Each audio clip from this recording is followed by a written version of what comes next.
curious, fascinated actually, that if Biden is a transitional president, which he is, and Kamala Harris runs in 2024, possibly the first black female president in the history of the country, if the Biden administration doesn't deliver what you want, you're in an interesting position. Do you withhold support to Kamala Harris in 2024?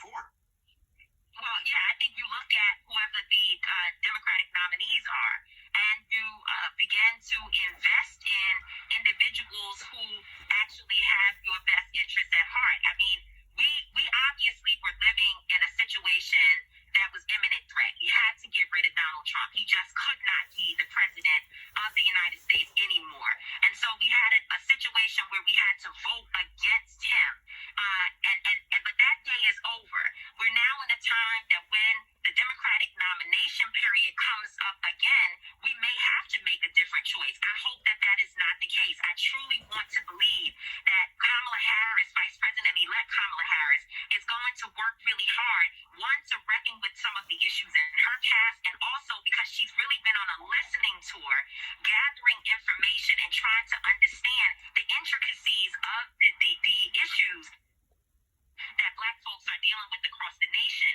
And so, I don't put my faith in any one white man, especially a white man that's over 70 years old, who we know, unfortunately, Vice President Biden has invested and been a part of some of the most dangerous and detrimental things that have happened to Black people in this country.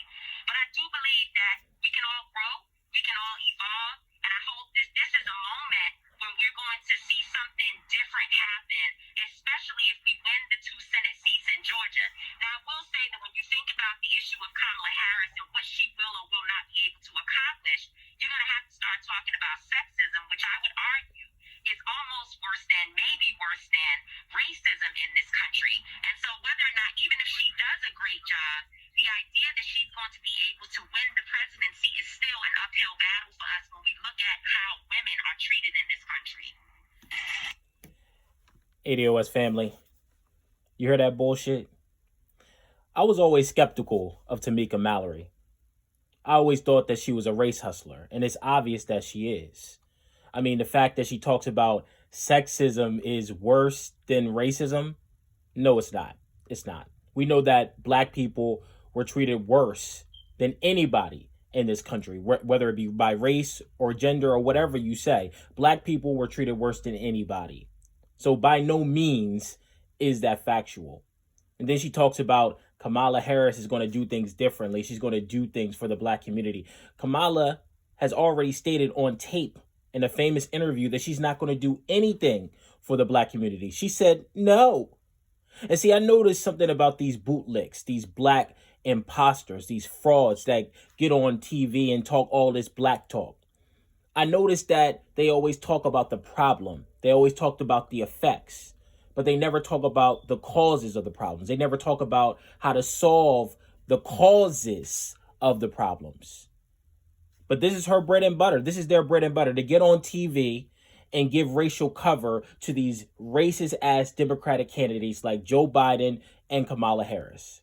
Kamala Harris is not here for Black people. She's not going to do anything for Black people. I don't care if the Democrats win both the House and the Senate.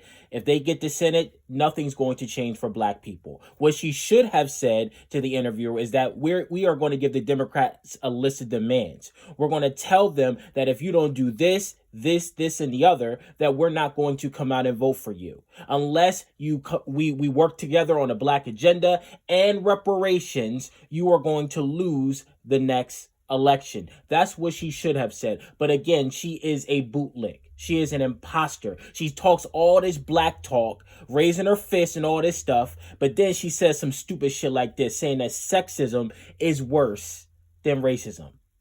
That's some bullshit. But I mean, I don't really got much to say about this. You know, she on here cooning. Let me know what y'all think. Make sure you like, make sure you share, and make sure you subscribe to this channel. Again, drop a comment. I'm interested to hear what you think. I appreciate all your support. And as always, thank you for allowing me to share my views. Have a great day.